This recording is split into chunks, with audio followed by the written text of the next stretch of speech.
The xTool O1 Omni live launch stream was an hour and 18 minutes. And I watched it live. If you saw a few of my videos from the last few days, you know I was actually traveling. I was actually up in Oregon with my daughter who's going to UO this fall, and she had orientation. But I was able to make it a point to watch that live demo like a lot of you. And then I went back and watched the whole thing again and again and again, slowly, because there's stuff in there that you only catch on the second pass. So I took a lot of notes, and that's what this video is about, because I want you to see what maybe you missed the first time around.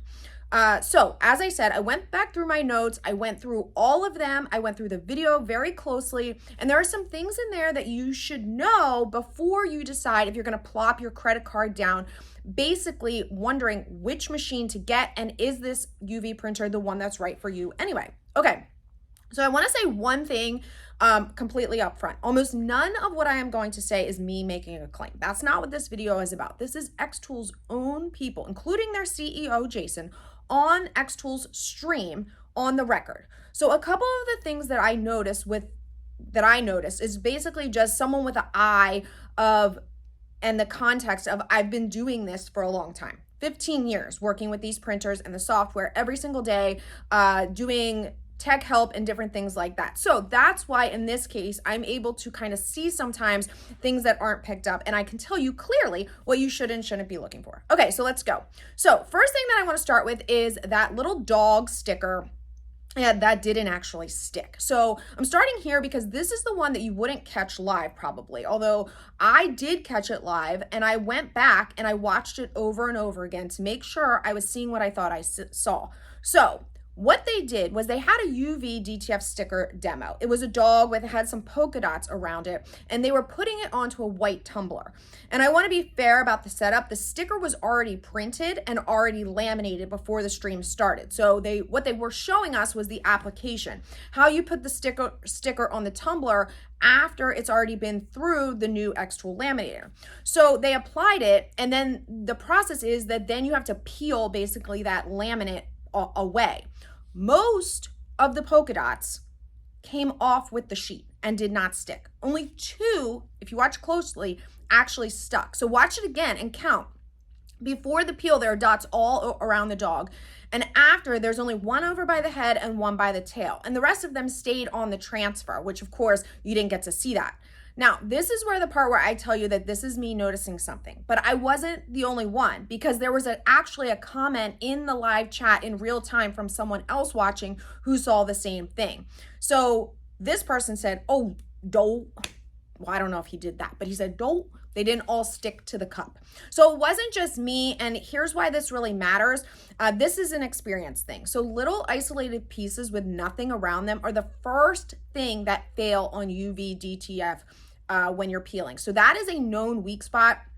It doesn't necessarily have anything to do with xTool itself, but there is a, making sure that you have a good laminator, making sure that you have good quality UV sticker sheets, so that when you do have tiny dots or text floating around in white space with no other print anchoring them, those are what you want to make sure actually stay behind.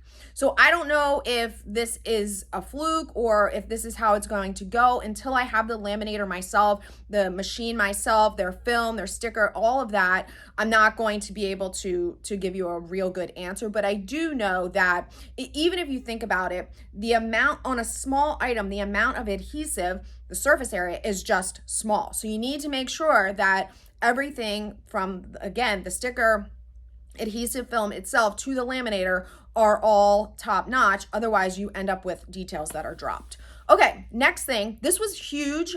This is about the flexible ink and the part that is actually new here. Okay, so we already knew this part, that if you want to print on leather or anything soft, then right now, today, the only machine that does that is the dual UV model. So we've already covered that. That is not news. But what the xTool CEO revealed on the live, is that his team is working to try to develop a way for the single UV and the fabric model to use flexible white too. The way that it would work is you would clear the ink lines, swapping out the cartridge, put in the flexible ink. Now he did say it would waste some ink, some white ink in the process, but I just want to stress, He said they are trying to work on that. So right now, this is not a feature. There's not a release date that I have seen. There is nothing on the spec sheet about this. It's not on a slide or a timeline or anything else. It was just what the CEO, which obviously that's top of the food chain there, has said. So I do trust that they are working on that. My guess is that there was feedback. You know, you said this was an all-in-one, you said this was a 4-in-1, and only one of the printers can actually use the flexible white ink. None of them have all of the features, so maybe they are trying to do that. That actually is the way that the competitive UV printer, desktop printer, does it, by swapping ink. Obviously, there's benefit to using the dual. You don't have to swap the ink, so you don't have as much waste. Okay, so next thing, if you watched at the bottom, there was a banner that said $16.99, UV printing from $16.99. So that number was on the banner the whole night, the whole stream. Every single minute of the stream, it was down there. Almost nothing they demoed was actually done on the single UV machine. So that coin was engraved with a laser first and then UV printed. The towel, that was done with the fabric model. The tumblers, and there was that whole wall of them, those were obviously, you needed the rotary for that. So every single thing, the stickers even, the foil, the varnish, every single thing needed something else. And I actually do have a separate video that I'll link to about what else you need if you want to make basically anything, okay? So that is just really important to understand, that that is the from price. Almost no one is going to pay that. Unless you buy the single UV and nothing else, and you plan to basically print on, you know, only flat items, that is going to be your price. Otherwise, there's going to be other things that you need. Now, another thing that I noticed, they pre-printed almost all of their demos, despite having, it looked like 3 or 4 different UV printers up there. So the print and cut sheet was already printed before the stream started. The DTF transfer was printed. The UV DTF sticker that we talked about was printed. Look, I'm gonna be completely honest. I have done plenty of lives and lives to tape. So I genuinely can appreciate why they would do this. It does save a lot of time. They did print some things live. I'm not going to act like they didn't print anything, because that's certainly not the case. But go back and look for the full start to finish workflow. The only complete one in the entire stream was that small little hummingbird where they had on the tumbler. And then even that one, they resized the image in the software, in their words, to save time. So every project we saw, there was just a piece of the process and never the whole thing. So that phrase, to save time, I actually counted at least 5 times. So that tells you something. And again, that's not all hands-on time. While they were doing some of this, they would go and do something else. But it is just something to be aware of, that it's difficult to judge a product and a workflow and how long things take in the actual process when you really don't see it all the way through. Okay, the foil situation, credit here where it's due, because the results of that acrylic wedding invitation that had foil text on it was legitimately beautiful, okay? Also extremely impressive that you can put acrylic that thick through the laminator. But 2 things. One, the acrylic was pre-printed also, so we didn't get to see how long that actually took, or how you designate the part in the design where you want the foil to go, because there's probably a spot color or something like that. So the whole workflow question, we didn't get an answer to. Secondly, and I noticed this immediately, and there were tons of comments about this, the amount of waste was real. So what you did was you put the acrylic through the laminator, and the laminator had the gold foil, and it applied to that one area, but the rest of the foil is waste. Again, I noticed it. Like I said, I wasn't alone. There was at least half a dozen comments in the chat pointing out the exact same thing. So the results look really good, but the waste is real. And quite honestly, both things can be true. I will say, just having used other machines and equipment, including white toner printer behind me, other things that use foil, this is not uncommon. You typically have this type of situation where you only want one little thing foiled. And what happens is that part's done and you can't basically reuse the foil part. It's unfortunate, but that is just part of the process. Okay, so that smart feature that they kept showing off, the one thing that I picked up on when I went back is that it does need the internet. And that is kind of the thing that surprised me the most. So that AI step that I'm talking about is where the software scans your object and then fits your design into it with one click. It is genuinely an awesome feature. And I want to be clear about that because it's a real feature that deserves to be highlighted. That is taking something that is difficult to do and doing it well, and taking out the user error where you're accidentally, you think you're lining something up and you're actually not. But it clearly needs Wi-Fi. So the CEO said himself, the reason that it took so much time, if you notice, is it has to go to the cloud, and then that takes time, and then it has to come back, and there's this like AI algorithm. Again, until I have it, it's going to be difficult for me to put into exact words how it's happening, but he made it clear. It's not happening on your local hard drive or your local computer. It is going to some type of xTool cloud. That is where the work is being done. And then it's coming back down. So they are marketing it as a one-click AI creation in seconds, but every single time they ran it on the stream, they had to go do something else while they were waiting. So it was really minutes, multiple minutes, not seconds. So it's a great feature. It's just not and it is one click. It's just, it doesn't work without obviously a network connection and a little bit of extra time. Okay, xTool announced in the opening of their stream, they just dropped in that they are going to be releasing an embroidery machine. So I think we all kind of were like, whoa, that just flew past a lot of us. And did I hear that right? So based though on what I saw later, obviously they are, and I picked up a couple of things specifically when they showed the software. So the xTool embroidery machine was in the software and it's called the SE1. Interesting choice. I will just leave it at that.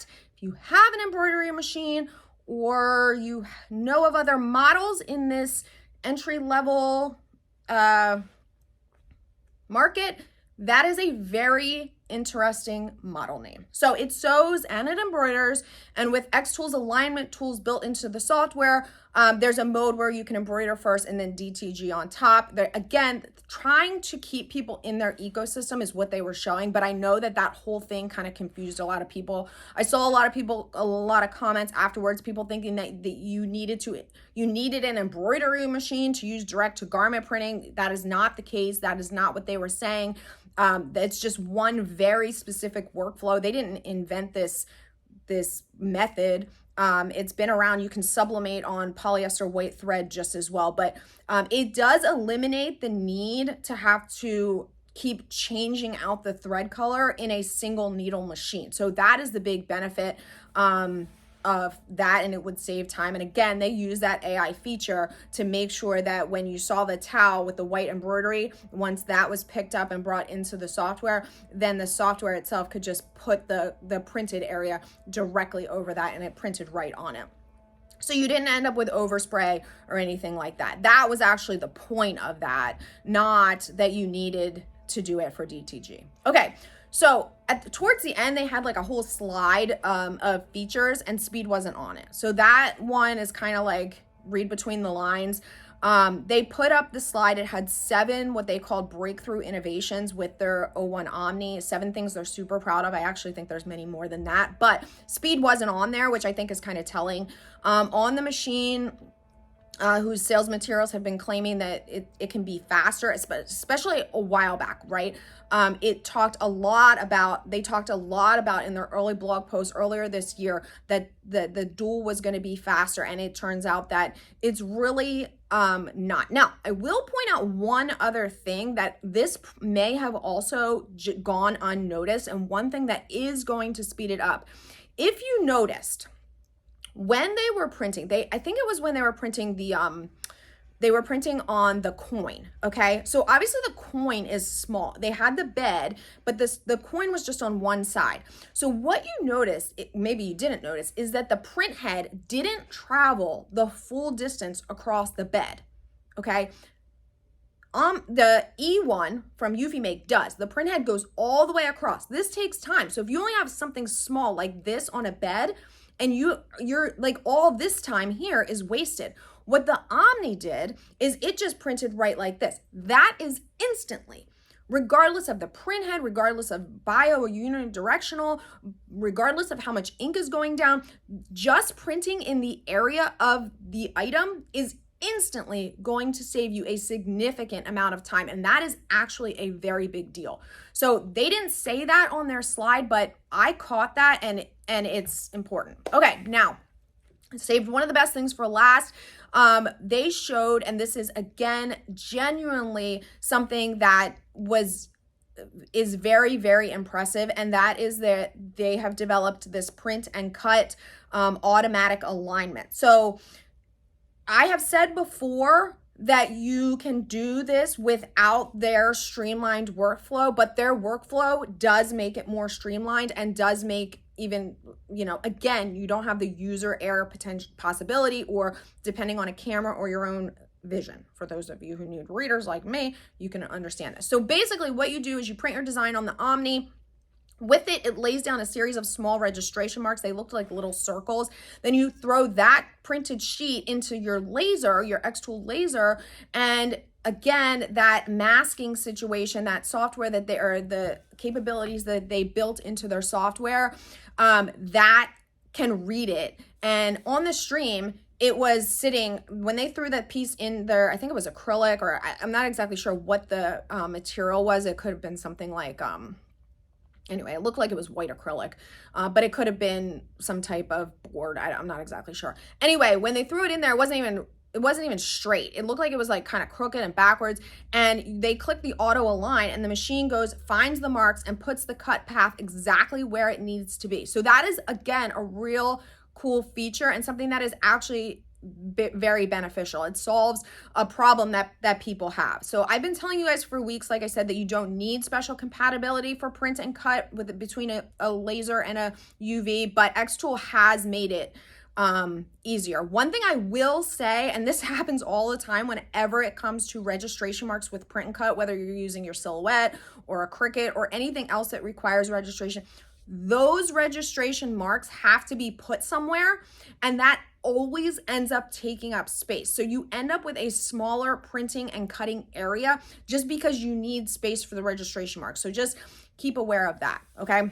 My honest read on all of this, there was a wall of finished products behind the two presenters. They had tumblers and phone cases and canvas and earrings and a whole lot of things. The demos that they did, again, they were proof.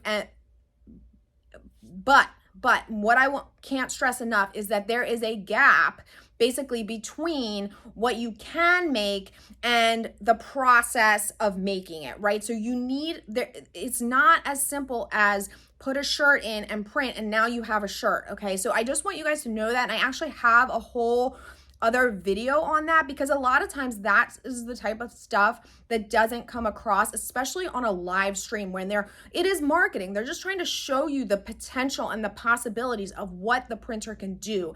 It doesn't necessarily mean this is how you do it. That's where I get into the nitty gritty and do my tutorials and tell you, this is step by step by step what you need to do and what you need in order to do it, in order to get what you want out of your machine. So as soon as I have the machine in my office, I will, get to testing on all of this so that I can see like where the other benefits are, where the claims are that they have come up with. So make sure that you subscribe, because that video will be coming. And again, as always, drop your questions below. I am reading and responding to all of them. I know you guys are super interested in this.